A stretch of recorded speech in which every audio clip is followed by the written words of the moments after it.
a grassroots organization called Lawrence Grassroots Initiative, and it was a multi-organizing community center, and we had our community bookstore kind of as a way to give people an invitation in. And so I was there one day, and so this person walks in, and they were drawn by the name of the store, of the bookstore, because they were a mother. And of course, the bookstore thought this was not a front for the Bernstein Bears, where they could find gifts for their child. It was named after Leonard Bernstein, who was one of our better known folks that came from Lawrence, Massachusetts, and he was a person who kind of took the concept of this formerly very elite kind of music and brought it and democratized it with his young people's concerts in the 50s. And then he continued on with his great legacy of support for the Black Panther Party, for the queer liberation movement. So we named it after Bernstein, but Ignacio had kind of thought that they might be able to pick something up for their child. So we came and we started a conversation, and we had a good laugh over that. We started talking, and it turns out that Ignacio was currently living in the town next door, and trying to put themselves through a community college, and trying to raise a daughter. And we connected, and they explained that they were kind of trying to connect with anybody who might be doing queer organizing in the Merrimack Valley, which was pretty much non-existent at the time. And so we said, why don't we start a project to kind of address this issue and start, organizing folks. So we did.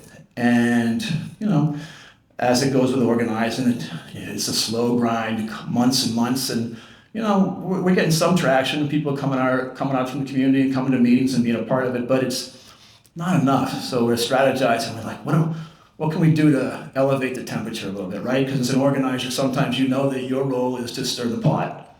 That's what fundamentally as an organizer, get in there and stir the pot, start putting the questions forward that the community may not be ready to have, but they need to have. So what can we do to raise the temperature around queer organizing here in the Merrimack Valley? Oh, we'll have a pride march in Lawrence, Massachusetts, a deeply conservative, old school kind of community. So yeah, let's have a pride march. So we announce it, and of course, as it always happens, they do something stupid. What do? They deny us the permit, which is like, oh my God, they denied us the permit. It's gonna be good. So they deny us the permit, so this shit hits the fan, right? It's in the papers. We get contacted by the same lawyer who, coincidentally enough, worked on behalf of the Irish community, well, some of the Irish community down in South Boston, to prevent gay and lesbians from marching in their St. Paddy's Day parade. But he was a principled man around the idea that people should control the content of their own parade. So he came on board and worked for us, a guy by the name of Chet Darlin. And of course, we began threatening lawsuits. We knew we were on the right side of both history and legality. So they quickly caved in. But in the meantime, there's this, all of a sudden, we're getting all the attention that we want. We're getting folks coming in saying, we want to be part of this, we want to support your organizing. But we're also getting the uprising from the evangelical community and some of the more conservative aspects of the community. And that resulted in everything from, sugar in my gas tank to cinder blocks being thrown through our storefront window, to the final, kick in the gut was when they announced that they were gonna ship the children. They were organizing buses to ship the children out of the community the day of the Pride March so they wouldn't be exposed to those homosexuals. So that was interesting. What was really interesting was that we found that they were, we're gonna ship them, we're gonna have buses up to the Canada Lake Park, which was where everybody in the community knew that's where all the queer kids worked. So that was good. They didn't figure that out. So it gets, momentum starts building. Howard Stern is talking about this, blah, blah, blah. And so we got the date all set, and then that week, it's torrential, like biblical rain for like 4 days leading up to this Saturday morning march. And it's, we start gathering at 8 o'clock in the morning, and the state troopers are there, and everybody's there because they're terrified of what the reaction is going to be. And they're like, it's raining, it's torrential, and the weather report says it's all day, it's rain. They're like, call it off. I'm like, no, we're not gonna call it off.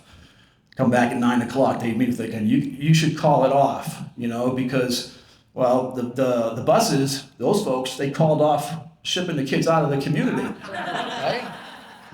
Like, no, I think there was profanity involved when we put it to Ignacio, should we march? We'll fucking row down that main street if we have to. This is happening. And so 10 o'clock, torrential rain. I kid you not. It's announced at every poster that we gather at 11 o'clock. So 11 o'clock, and I'm not kidding, I'm not making this up, 11 o'clock to the moment, the rain stops. The rain stops at 11 o'clock. And then better yet, at noon, when it's scheduled to kick off, the sun bursts through the clouds. And I just thought about what that does to that particular mindset where even your gods are telling you that you're on the wrong side of fucking history, right? So that was our kind of introduction to collaborating as organizers, and it was a powerful moment, and I'm really, it means a lot to me for this event to have Ignacio here to talk, because the work they're doing is groundbreaking. And people need to hear this conversation and start this conversation here in Maine, certainly. And some folks are already doing it, and we welcome them here tonight. I've known Ignacio now. They're going to talk about transition, and I've known Ignacio. Their life is full of transition, and I've watched it, and I've watched how powerful and beautiful it is. I've known Ignacio as a single mother on welfare, trying to raise a daughter. I've known Ignacio as a community activist. I've known Ignacio as a sex worker. I've known Ignacio as a playwright. I've known Ignacio as an adult film star. I've known Ignacio as the executive director of an organization and organizations that are doing groundbreaking work. I've known Ignacio as a performance poet. And now I know Ignacio as an abuela, and with a beautiful little grandson that they're raising as part of their family.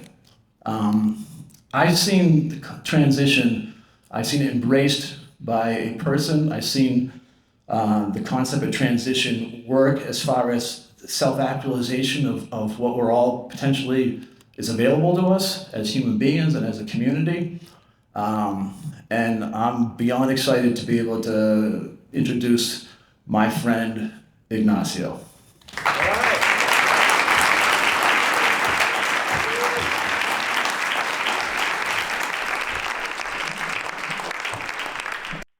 Hello, everyone. That was a great introduction. Thank you. I am very, very happy to be here today. I was very excited when John asked me. I couldn't come the last couple of times because of work and traveling, but I made sure to be here. And I want to take you on a little journey today with what I'm going to share with you. But just to kind of tie this up, talking about change and transition, this ever-changing landscape of long-term friendship, chosen family, found family. I mean, I love this man, like deeply, with my deepest heart. And we have, had some challenges, and as he said, lots of transition. I mean, children, relationships, breakups, all of it, but with beautiful, beautiful growth forward. And this is just like a kind of a little container to hold how, we can have many challenges, we can have many fears, but there's always something beautiful at the other side of it if we have some patience and, if we have some patience and learn how to let go. All right, so I want to start off with sharing with you a little ritual, and let's see if I got this. All right. I'll describe to you a little ritual that I do as a Taíno person, a person of indigenous heritage from Borinquen, also known as Puerto Rico. So my family is African American, Puerto Rican indigenous, and as an indigenous person, the elder tells us that we should do this ritual every single morning as a Taíno, right? I don't do it every single morning, but we're supposed to, right? And so to describe this is before we get into the shower. We prepare by smudging and cleansing, and then once we get into the shower, we locate the four corners, right? And we start with the south. And so we use water to invoke these kinds of properties onto us every single day. And so the South, I think, is here. So I would turn to the South, I would get my water, and I would say, to the South, I invoke Achiano for open-mindedness, pouring the water over myself as it anoints me with this quality. And to the West, I call on Koromo for inner vision, anointing myself with the water as a symbol of that attribute. To the North, I see Krakuno, experience and wisdom, letting water symbolize these qualities as I pour it over myself. And finally, to the East, I ask Soweiko for illumination and enlightenment, anointing myself with the water to embody this aspect of spiritual growth. Open-mindedness, inner vision, experience and wisdom, illumination and enlightenment. This is a daily practice, a reminder of my personal work, my intent, right? A reminder of the process of things. So we often see this kind of ritual as a maturation of sorts, right? So like from birth all the way to older age and back again, right? It's a cycle that always happens. It's a reminder of inevitable change. Okay. Similarly, in nature, it reminds us that change is constant, right? Bringing renewal every couple of months. We encounter the cycle of Mother Nature, spring, summer, fall, and winter. Yet despite this inevitability, transition often provoke a deep-seated resistance within us, right? We find ourselves grappling with uncertainty, clinging to the familiar, and recoiling from the unknown. Oh, that doesn't look right. Okay. Fear, woven into the fabric of our existence, exerts a powerful influence over our actions. It whispers tales of danger, discomfort, uncertainty, urging us to remain within our confines of familiarity, right? Which is why the country music world is in an uproar over Beyonce and Lil Nas X doing country music. I mean, have you seen the comments over this? I mean, people have lost their ever-loving mind over a Black woman and a Black gay man doing country music, right? There's a lot of commentary about this, a lot of shade going on, right? And it's kind of, we can laugh about it, but it's a conversation about this possibility of a taintedness of the country music industry, a fear that it's going to have a downfall, or sometimes I think it might be a fear of irrelevance, right? A need to be witnessed, to be acknowledged for the work put into whatever it was before the change happened, right? The shift took place. All right, so many people are talking about it. It is like a crazy business here. Like, what is going to happen to the country music business industry? How is it going to shift? Is it going to be okay? And that makes me think a little bit about professional photographers and people who do movie editing, like the shift in technical and technological advances, right? They allowed for everyday people to take their phones and to make movies, right? We can make movies now. We can edit them. We can do these fancy, fun things with film and photography, which propelled some people to this new star, this fandom on YouTube and Instagram and all of these things, right? I mean, I could imagine the anger or the possible feelings of invisibility, the feelings like the work that they put into this is no longer important. Maybe you think it's all for nothing, right? Much emotion comes to the surface when change comes a knocking, right? Which is normal. It is absolutely normal for these emotions to come up. It is what we do with those feelings that matter, right? In this case, not all professionals reacted negatively to these changes. Some embraced the opportunity that technology brought, adapting the skills and finding new ways to thrive in the evolving industry. Instead, the industry as a whole experienced a whole transformation, right? With traditional models of professionalism and gatekeeping being challenged, the focus shifted towards creativity, innovation, and the ability to connect with audiences in unique ways. The changes brought about technological advances that did indeed have impact on photography and the film industry. It allowed for more diverse content, and it went on, right? So let's see where Queen Bee and Lil Nas X end up in the country music industry. Well, where they land with these equally concerning and exciting shifts that are happening, right? Now, and drum roll, please. And the uproar heard around the world, the Black Little Mermaid. I mean, people lost their shit. People lost their shit when there was a Black mermaid. I mean, the commentary, and not only in the United States, in Asia, in Europe, I mean, people were just not having it, right? The video reactions to this, people crying, people just completely upset about a Black mermaid. Again, might sound trivial, right? These things might sound very silly, not important to you personally, right? What the hell does the Black mermaid have to do with me? But these societal fears about difference and change can drive restrictions, bans, surveillance, and moral panic. Right? It can start with a Black mermaid and it can end up with some other shit. The controversy surrounding the casting of Halle Bailey, a Black actress, as Ariel in the live-action adaptation of Disney's The Little Mermaid, the backlash included racist comments, negative reviews, and the use of hashtags like "Not My Ariel" on social media. Right? The underlying issue in this controversy stemmed from deep-seated racism and resistance to change. So it's not necessarily about a Little Mermaid, but it's about Blackness, anti-Blackness, right? The backlash against Black Ariel reflected the persistence of anti-Blackness in society and challenges faced by marginalized communities in gaining representation in mainstream media.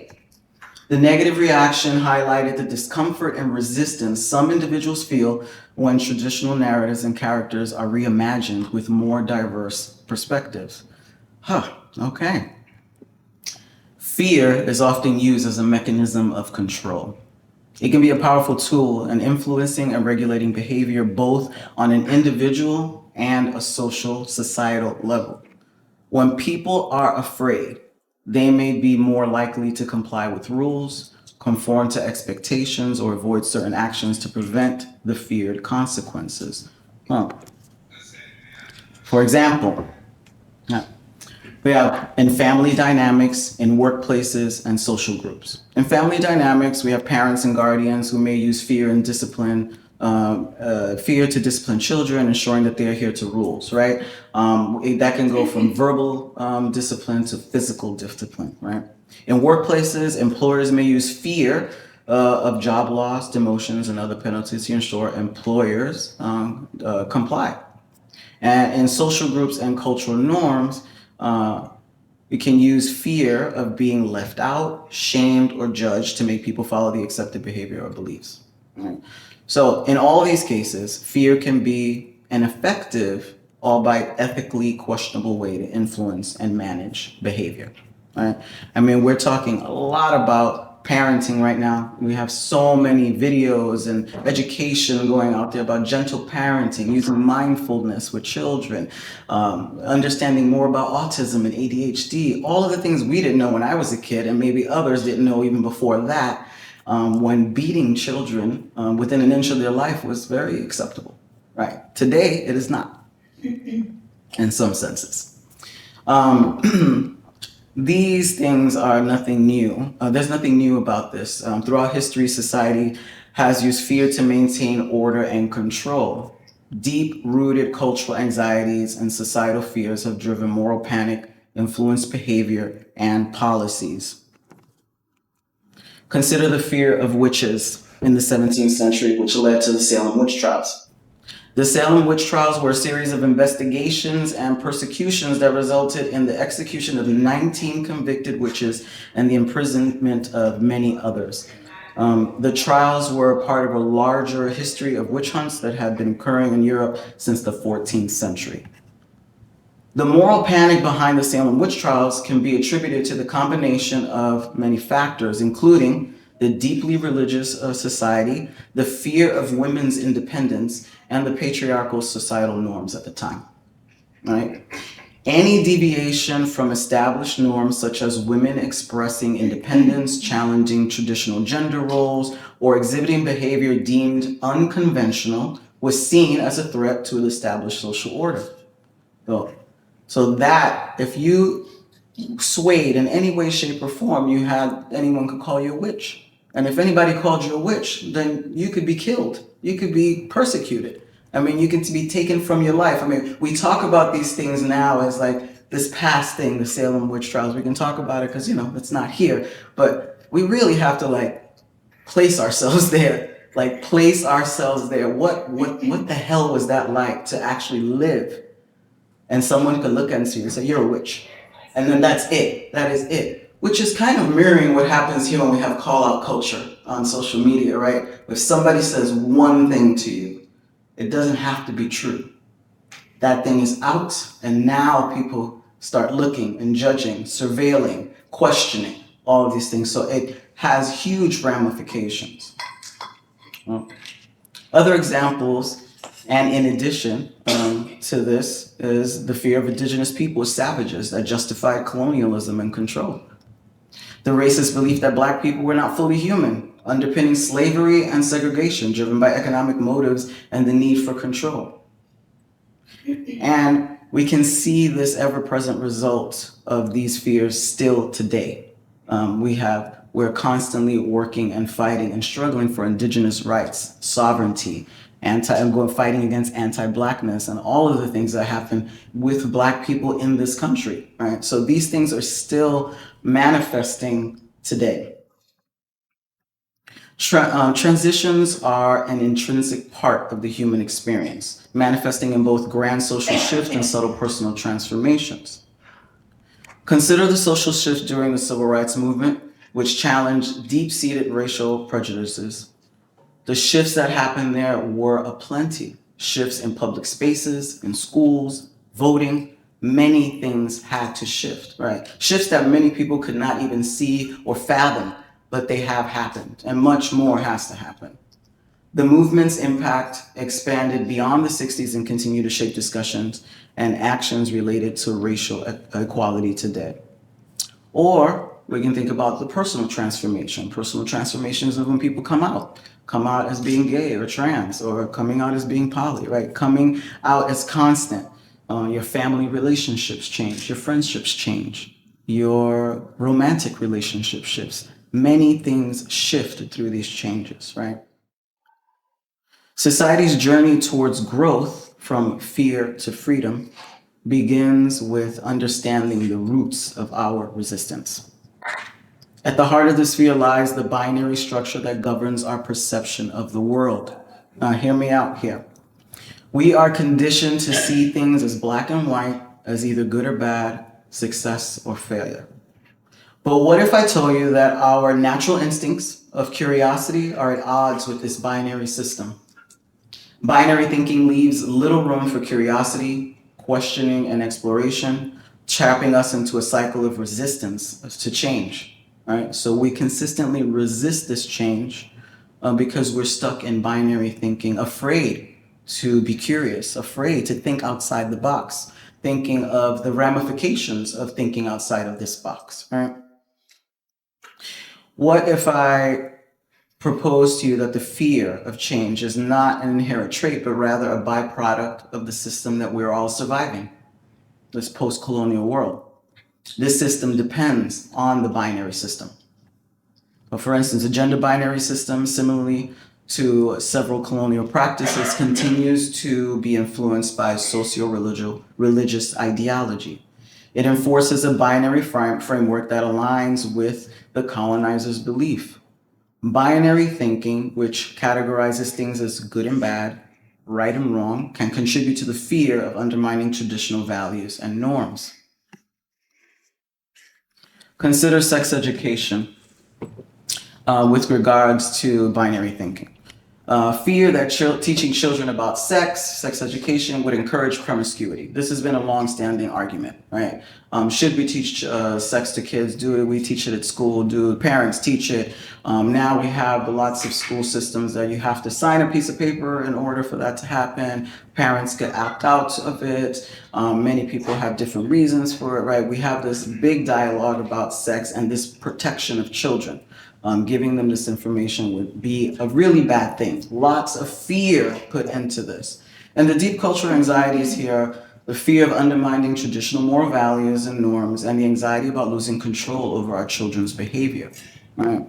So it's like this binary thinking is that everything associated with sex, if it's not within a heteronormative love romantic aspect, it is bad. Sex bad. So now sex must be it's abstinence only, right? So lots of people in states have used abstinence only, and we know that this information, this education is vital, that this is needed, but fear around it propels many things for policies, for banning books in particular around sex, right? So this has a cycle and a domino effect. When this fear happens and we don't address the fear, we go straight to trying to shift it, to regulate it, right? Or not for it not to happen. Right? And then John spoke of this a little bit, but the day of Save the Children, right? Back in Lawrence, when we did this organizing for the first Pride, and they tried to take the 200 kids out while we were fighting for all of this work, the Boston Herald outed John as an openly gay man seeking to parade around the streets of Lawrence. And this was a really funny thing because we saw it in the Herald, and like seconds later, his mom calls to ask, is there anything you have to tell me? And this is like one of many reasons why I love this man, because the Herald put this in the paper. We're fighting for this parade. Did he go out and say, everyone, no, that's a lie. I am not a gay man. I'm just an ally helping. He didn't say that. He didn't need to say that, right? He just was like, okay, it's that. But that could have gone a very different way, right? Because it wasn't cool to be gay. Now, what if they put this out on the paper and just it blew up, right? They were either giving him props or being real big assholes and trying to do something really fucked up. But in that case, I really gained so much more, like just so much more for John in that moment, because he didn't back up. He didn't have to prove to anyone, especially because they put this picture of him in these little tiny shorts crossing his legs. And I just loved it. I was trying to find that picture so bad I couldn't find it. Yeah, so yes, and that could have been a whole smear tactic, right? But it wasn't, thank goodness. But yeah. That was hilarious. You saw the picture I put up there, John?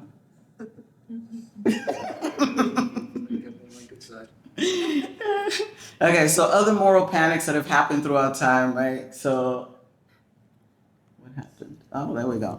Comic books. In the 1950s, comic books were believed to corrupt young minds, leading to juvenile delinquency and moral decay. Of course, we can think about that now and say, that's ridiculous. It's so funny, right? But back then, yes, it was huge. It was like, this is going to completely destroy young people. We must do something about it. So, of course, they imposed guidelines on comic book content, which significantly censored comic books and shaped the industry for decades, right?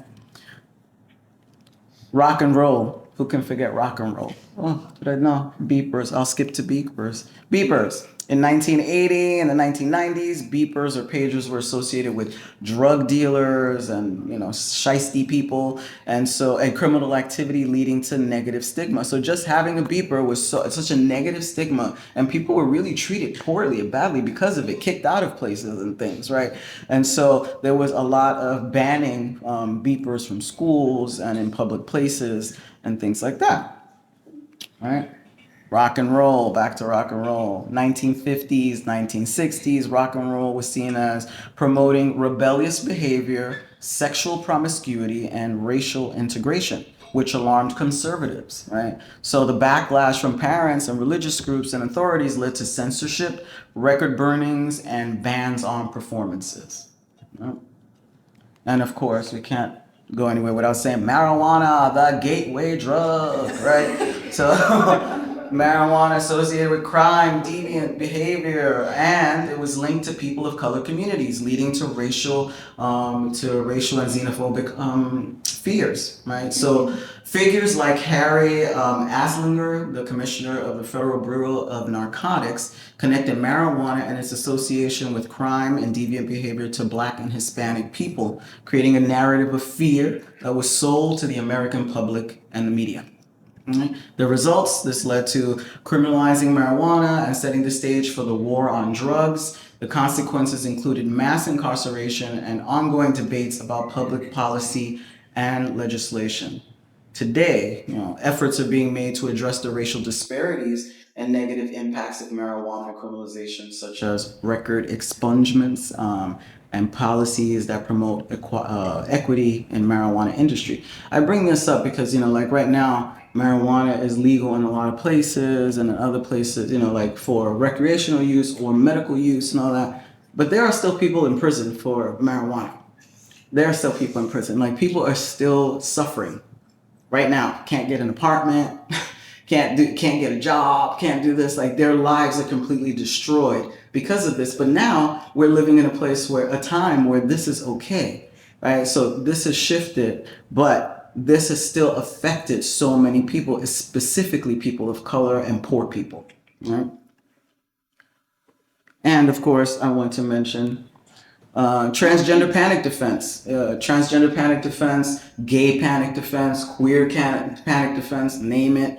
But I want to mention this. There's many things out in the world happening today around transness, trans children, trans affirming care, so many things. But I wanted to pick this one because this one was like the catalyst right here. The transgender defense was basically a legal strategy used in criminal cases where the defendant claims that discovering the victim's transgender status caused them to enter a state of violence and temporary insanity, which caused them to kill the person or to do something else. And that defense has been used over and over and over. I was so afraid. I was so shocked that this person was gay. I had to kill them. I was so shocked that this happened. I murdered them. And this has happened throughout time. I mean, there are many, specifically trans women, who have been murdered, and this defense has been used and was accepted at times, right? And so this defense perpetuates harmful stereotypes and seeks to justify violence against trans individuals. It literally justifies violence against them. Oh my God, you were so afraid. I could totally understand.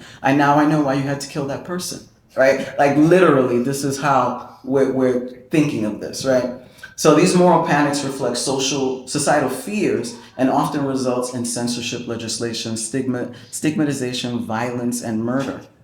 While they aim to protect societal norms, they frequently lead to consequences, including cultural suppression and social injustice. Yet, there is hope amidst the chaos. For in acknowledging our fears, right, we open the door to healing and transformation. So I'm not trying to shift anybody's thinking about anything. I talked about race, transness, queerness, sex to kids, all that. I don't even know how you all, think about these things. And it doesn't really matter, right? Because we are all many different people with many different experiences, many different lives. We've gotten here in many different ways, right? So you might not agree with everything I say. You might not agree with all the shifts, and that's okay. But shifts are coming. Shifts will happen, right? And when we fight these shifts of newness, new people, new communities, new ideas, we stifle everyone. We stifle not only ourselves, but the entire community. And it takes so long to get to a place of understanding that this is important, that this is needed. I keep thinking about all of the wonderful contributions that African Americans have made, autistic people have made, trans people have made. I mean, beautiful contributions to this world. But before that, all of the damage and violence and hurt that took place in order for this change to slowly happen, right? And so it is through this process that we have to begin to redefine our relationship with fear, because we all have it. We're human. Things will happen. I think about 9/11, when 9/11 happened. how much fear was injected into us just to look at a person maybe with brown skin that looks a certain way and just to be automatically afraid if you were going on a plane. And a lot of people don't want to admit to it, but it happens, right? Because they inject it into our minds and they keep bringing it up in the news, this and that. We're human. We see it, we have a reaction, right? But then it takes us to really dig deep into that reaction, right? Because again, as humans, we're going to have all these emotions, but how do we manage them, right? We want to be moving towards information and open-mindedness versus restriction and reaction. I'll say that again. Information and open-mindedness versus restriction and reaction. Shifting from a place of apprehension to one of curiosity and possibility. There's possibility with curiosity. So here's another little ritual that I do as well. And this ritual is done before every single ceremony, every other ritual we do. This is a part of it. And so when we sit in a circle, and there's a way to come into the circle, and once we all sit, we do various purification processes with smudging, the tobacco ceremony, and then this water purification. So this water purification is with a gourd. We have water in a gourd, and then this instrument. It's a little tool that has a little pointy thing in it. So each person sits with this, puts the water in there, and we do this. Water. Pure thoughts, pure words, pure heart. Each person does this.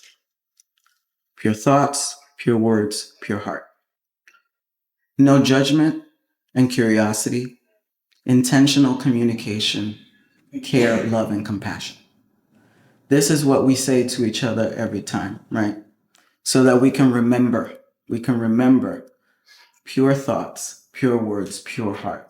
We can react, but then we check in. How am I thinking about this? Am I judging? Am I being curious?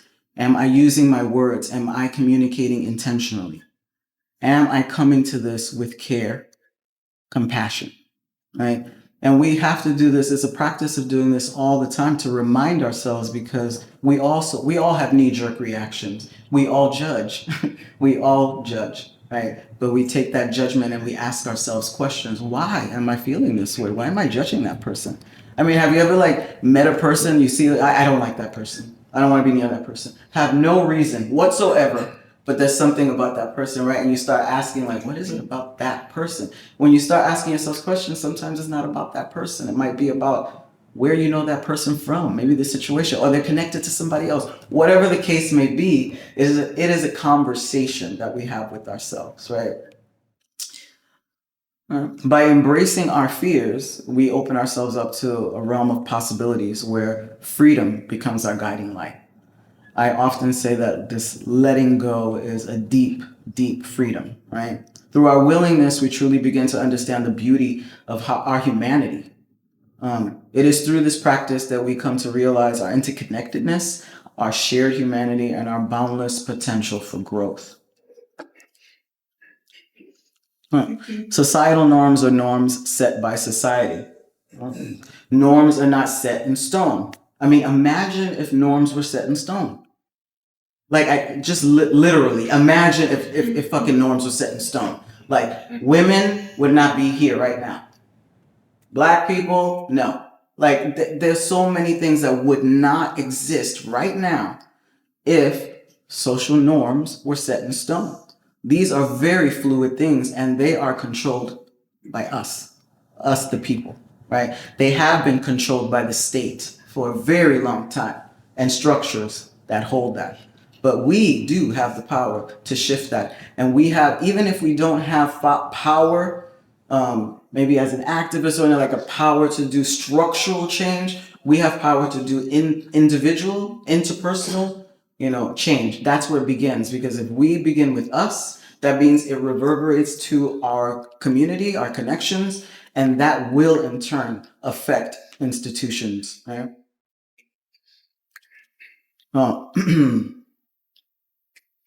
Fear is not our adversary. It's our companion. It's beckoning us to explore the depths of our potential. Change is inevitable. We learn, we grow, we're curious, we challenge, and so on. We can work with fear, understand it, learn from it, and learn to walk alongside it rather than letting it lead us. In all of these instances, we talked about fear leading people, leading them to want to persecute women, leading them to want to murder trans people, leading them to want to do many things out of fear.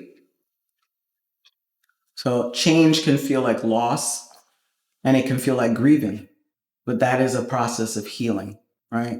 We can grieve some change, normal. That is healing, right? Open-mindedness, inner vision, experience and wisdom, illumination and enlightenment. We open our minds to new possibilities. We dig within ourselves to contemplate things, right? We experience life, and through those, whether good or bad, a mistake or not, those experiences are our wisdom. We learn from those and we gain insight, illumination. But doesn't end there, right? We can never fully attain enlightenment. If anybody tells you that, they're lying. You will never attain enlightenment. Enlightenment is something that we can experience and then we come back to it. Because if we did, then we'd probably be a god or some shit, right? That we would not be human. But we all have to remember that this is a path to an experience and enlightenment, time and enlightenment, something to experience, but never to say, yes, I did it, I'm here, I have nothing more to do. Imagine. So I say life is like a triptych. If you don't know what a triptych is, it's like, these art panels that have 3 pieces, right, that they go together. And I was thinking, yes, they go together the triptych is best understood as a unified whole, consisting, or I should say life is like a triptych and is best understood as a unified whole connecting past, present, and future simultaneously.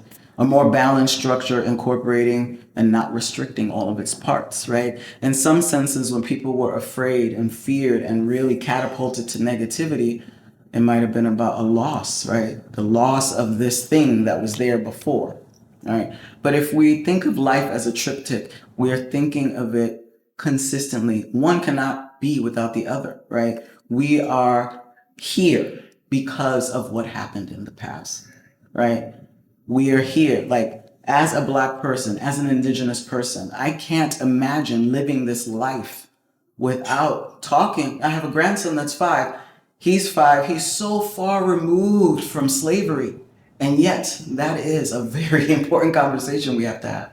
We must talk about slavery. We must talk about all of the things, because who he is positioned right now has everything to do with what happened then and everything that we've done up until now. So when we see this, it is not losing anything. It is in addition to, it is a continuous thing that we are seeing, and it informs our future. Right now, we have such a cloud over our future. It is so difficult for us to even dream, to envision, right? Because when we're in this system, it really blocks our way of dreaming ourselves out. We think, oh yeah, this could be better, but oftentimes we dream within the system. We dream dreams that are still within this structure. And I want to see what that dream looks like outside of this structure. We don't have to know the answer to any of it. But what a beautiful thing to say, I want to dream about the possibility of this, or that, and talk about it. Because when we dream and we talk, we manifest, right? If it stays in here or we don't have it, it's never going to be realized. So think of all of these shifting and changes as a triptych, and that we see the past. We're living here, but we have so much to see for the future, all right? What aids us in doing this complicated but necessary task of holding complexities, because this is exactly what it is, it takes us out of the binary thinking, which is such a nice little deep package. It's like, this is simple. This is this, and this is this. You never have to think about anything else, right? But what have we been doing through our lived experiences, through our work? We're saying, no, actually, it's not this or that. There are many things in between and outside of that, right? And we're learning all of that in many ways, from learning about there's not one way to be a woman, right? Learning about there is the breaking the binary even within trans and transitioning, right? Thinking broader than what we have been thinking, and it is complex. It is a very complex thing, and we've been in such a nice little binary that it gets a little hard, and these emotions are going to start coming up, emotions that we didn't have to have before, right? So now this is the time where we are really digging into ourselves and really practicing our emotional intelligence, our capacity, right? And really doing this healing work, however that may look for you.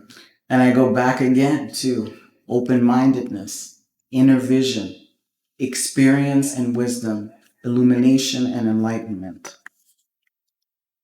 Thank you so much for listening. I am here for questions. I want to have a dialogue with you, so I am here. Thank you so much.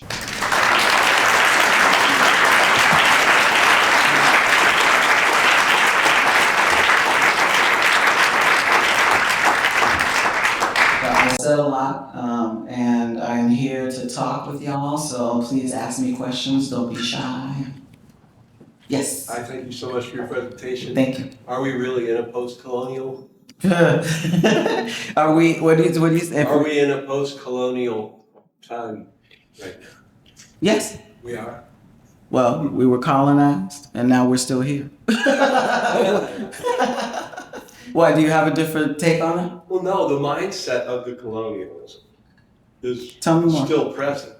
Is the structure that we're still under? Yes, that's what I'm saying. Yeah, you're Right. saying exactly Right, what I'm right, saying. Yes. right. Yeah, we're still under that. Yeah, we think we're not, but we are, because these are the conversations that I have around the tools that we use. So when I talked about, like, surveillance and all of the things that we do to each other, these are colonial tools. We've learned this through the structure, right? I can whole another conversation about the prison industrial complex is another arm of that, and how we tend to deal with problems and issues, the reactionary thing, the more simple, kind of way. Right now, we're talking a lot more about transformative justice, which is nothing new. It's been around for a very long time, and its roots in indigenous communities. And now it's been becoming very popular, talking about transformative justice, this way of dealing with issues and harm without causing more harm, because criminal industrial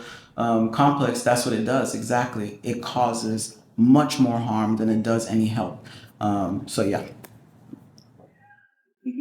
I just wanted to say I really like that you talked about the part about witches, and acknowledge like the female part, because as a woman, I feel like a lot of times like people will talk about all the other family injustices, like racism and homophobia, but like we are so afraid to talk about feminism and like women's issues. And so I really also liked like when you said the comment about how you like try to put ourselves back in that time, like when we used to be able to be killed for like doing these things. I, as a woman, have had my life threatened multiple times because of gender stereotypes, because of inability to get healthcare and treatment for stereotypes that still exist in the healthcare system. So I just kind of wanted to add that point that like I agree with, like with the colonial thing and with the woman thing, like it's still like that. Like as a woman and really DDA, you can still like that. And like a lot of women, like probably like 1 out of 3 women I talked to have had a healthcare experience where they weren't able to get healthcare, or like they were, like their conditions don't get enough funding. Oh yeah. Like, yeah. I mean, I agree. I mean, like, this is something I've talked about a lot. Like, I am a trans person, but I identify as a fluid, non-binary person. And I talk very much about my experience as being a woman and a girl and being raised that way. I know that for some folks, because of a lot of oppression, they don't talk about their past. But to me, as a speaker, I feel like it's important, and it's a huge part of my life. And of course, yes, same here. Even with talk about getting a hysterectomy, and oftentimes people think it was a trans-related surgery, but it wasn't. I wanted to keep that, and I ended up having a hysterectomy, but that was years and years and years of trying to convince my doctors that I knew my own goddamn body. you know. So, and that's what happens with a lot of stuff around women, women's health. There's not a lot of information about the reproductive system, orgasm, sex. I mean, you name it. There's not a lot of information when it comes to that, and that is really about patriarchy and stuff. And yeah, so. I was gonna say statistically too, like it takes a woman 3 times as long to get diagnosed with the same conditions as a man, which is like crazy considering like how like a lot of people die. Yeah. No, thank you. I thought I saw a hand here first, and then I'll come over here. Thank you so much. That was fantastic. I wanted to piggyback on what you said about binaries and how dangerous they are and how difficult they are to overcome when you are fully entrenched in one, and how often we can be in a binary without even recognizing that context. And we had a beautiful opening conversation when we kicked off this afternoon about the psychedelic space. And I think that's where there's so much promise for me, because binaries fall apart in that space. And so often when we're confronted with systemic challenges, it's like, where do you begin? And even what you were talking about, you know, in terms of looking at the problems and saying, how can we even dream our way out of it? I think that dreaming can happen in a psychedelic experience. And so creating that safe space for people to go inside, to find that inner wisdom, to find that enlightenment, and to break out of those binaries, that's where transformation really happens, at least in my experience and in the experience of people I've sat for. So just wanted to throw that out there. Thank you. Thank you. Thank you. And then someone else. I was really like inspired about what you were saying.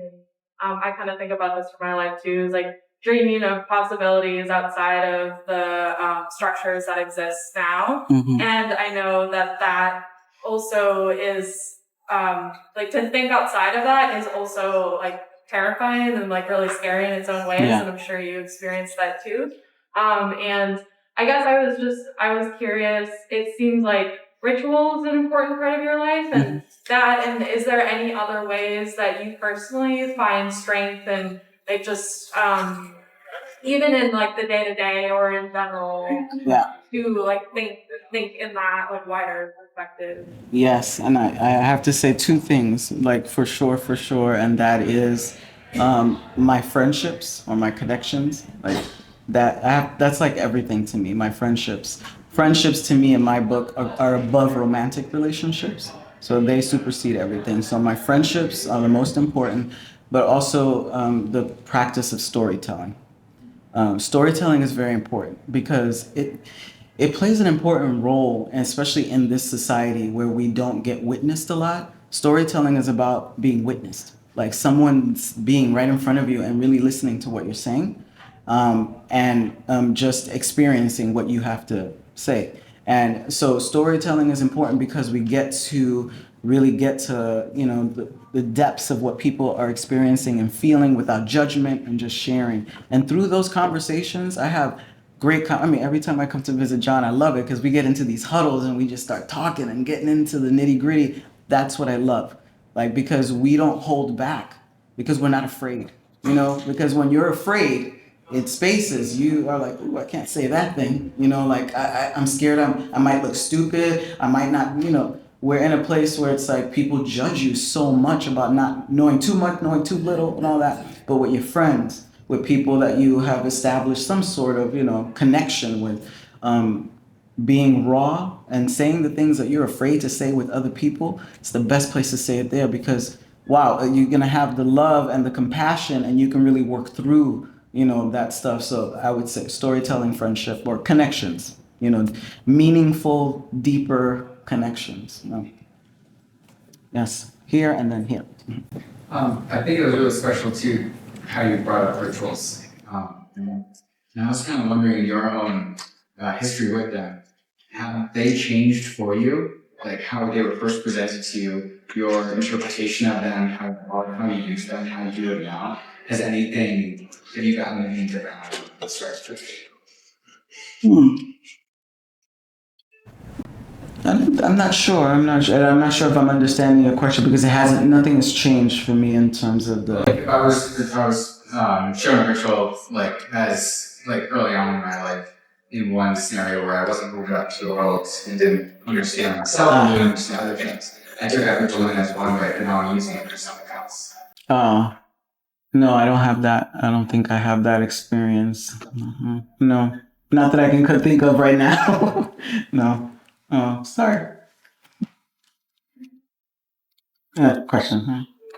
Huh? I'm just thinking about how polarized and insular our world is, especially I think in America, where we have these like echo chambers and social media where there's just a real lack of connection between people and people's experiences. And I wonder for you, like when you encounter someone and you see fear, or you sense fear in them, do you have any tools or ways of connecting with that that you have found helpful for fostering that kind of understanding and connection?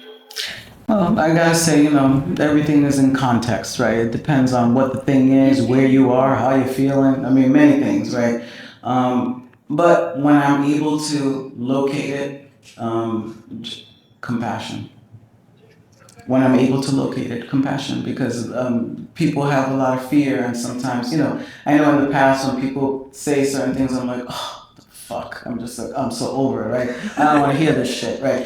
But if I have the compassion, I can be like, oh, all right, I get it, I understand where this is coming from. Okay, let me just wait a minute and ask some questions, So the compassion and curiosity, because oftentimes when I can sense something, I'm already analyzing it and possibly already judging it, right? And so I ask questions instead and say, what do you mean by that? Tell me more about that so I can understand. And it's less about me trying to figure things out, but more about just hearing them out. And that's it. What I've learned a lot, and this is as an organizer, as organizing, you stir things up, you go, but I've learned that the practice of letting go is profound. Not having to try to change someone, or the immediacy of it even, right? Because to me, everything slow is like decolonizing. It is rehumanizing. It is anti-capitalist. It is taking my time, slow, not an emergency.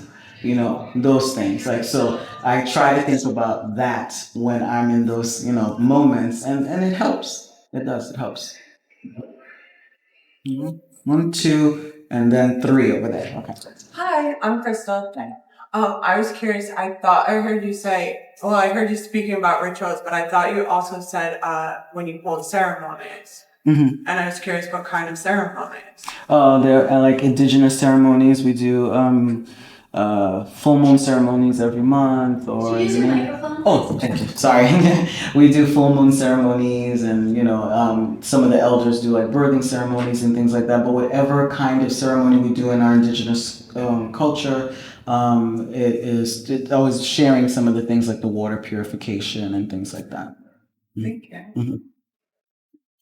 Thank you so much. It's so good to be with you again. So good to hear where everything's evolving. Thank you. And that evolving, I love that as a keynote here because it's such a fungal perspective.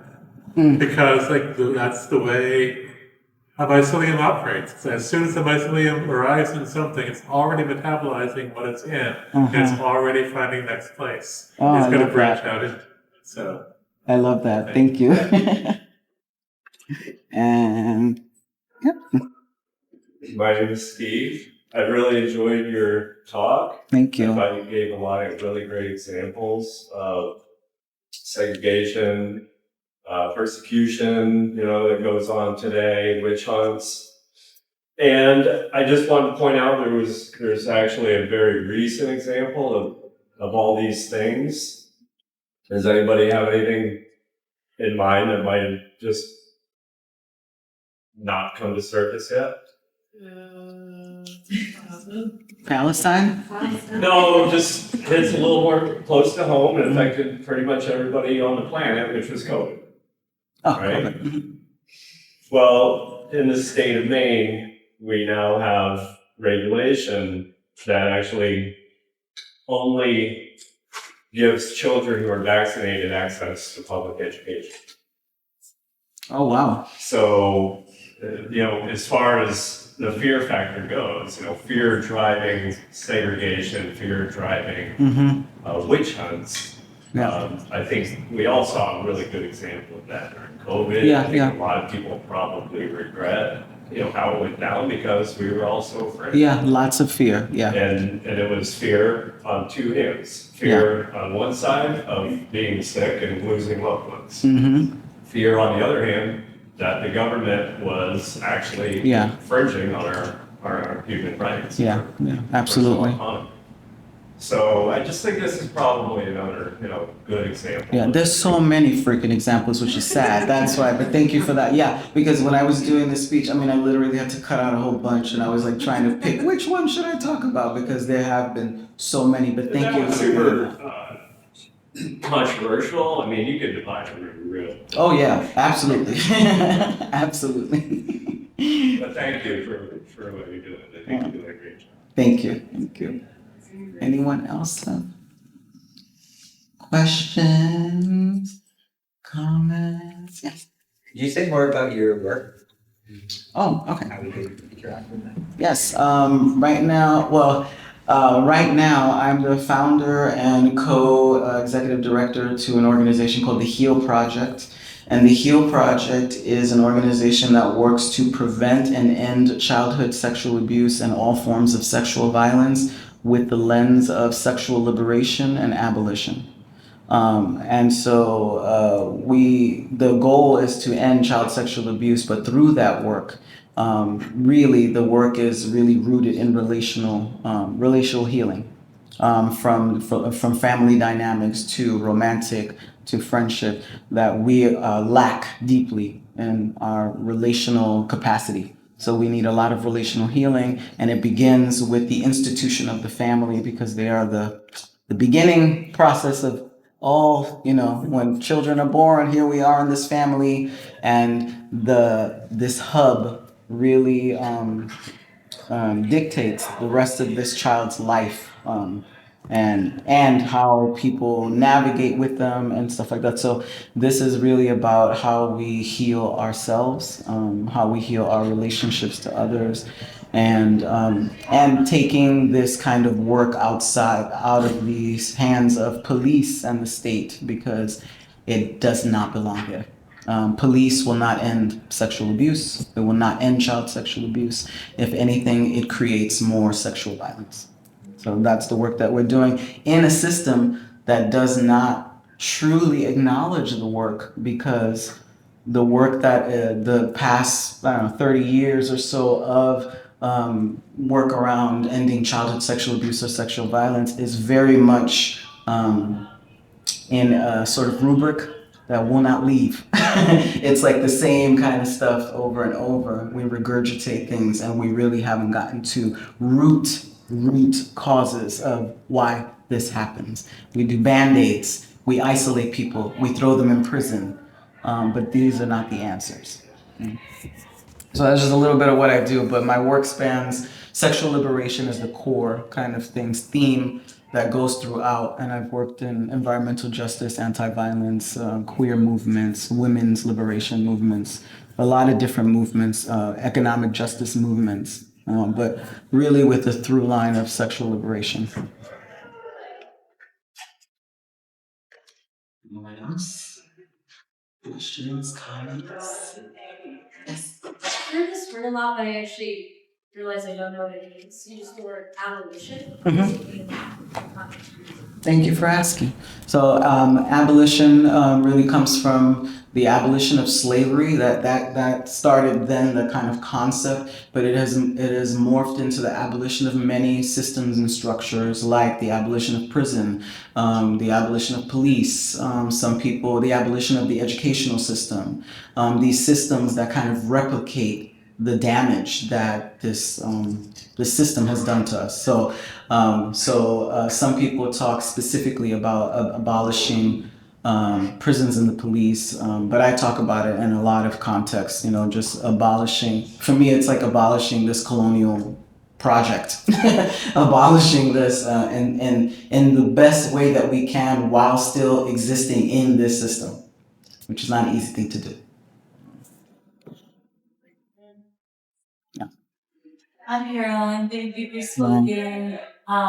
One thing I've been thinking about recently is like, if Native people are home, rightfully home, then like where are we? Like where am I? I don't know exactly my family lineage, but I assume I'm like an 8th generation settler. I don't know if you have any like thoughts on this, but settler is not like having a sense of home. And in fact, maybe it creates a lot of fear and reaction and controversy that we see in society. I know that's like that is a big thing. It is a big thing, especially because when you're talking about that, you say like settlers not having a home, but I'm actually thinking about the people who were affected when settled. Of course. Right, so it's almost like this conversation of not the same. We're spiritually displaced, or like, I don't know, it's a thought that can happen, but if you have maybe just like any thoughts on that, they could be general. It doesn't have to like answer that whole. I actually, to be honest, I haven't thought about it in that context. I have not. So something to think about, because I've often really concentrated on the displacement of the people there. But definitely, as this work continues on, and we are in a place where that is being, answered in deeper ways, then I think I'll have spaciousness for that other conversation, because it is a conversation to be had. But when these things are happening, like when we're talking about displacement, we talked about Palestine, like what the fuck is going on over there? That's some shit, It's like, so I'm not sure how to answer that. I think we are like very, very aligned in our beliefs and systems of thinking, just after hearing you speak. But yeah, it's just like a thought that crossed my mind recently. Like, I am a next generation settler. Where is my home? Like, natives are rightfully this, it's not my home. Just a little food for thought, maybe.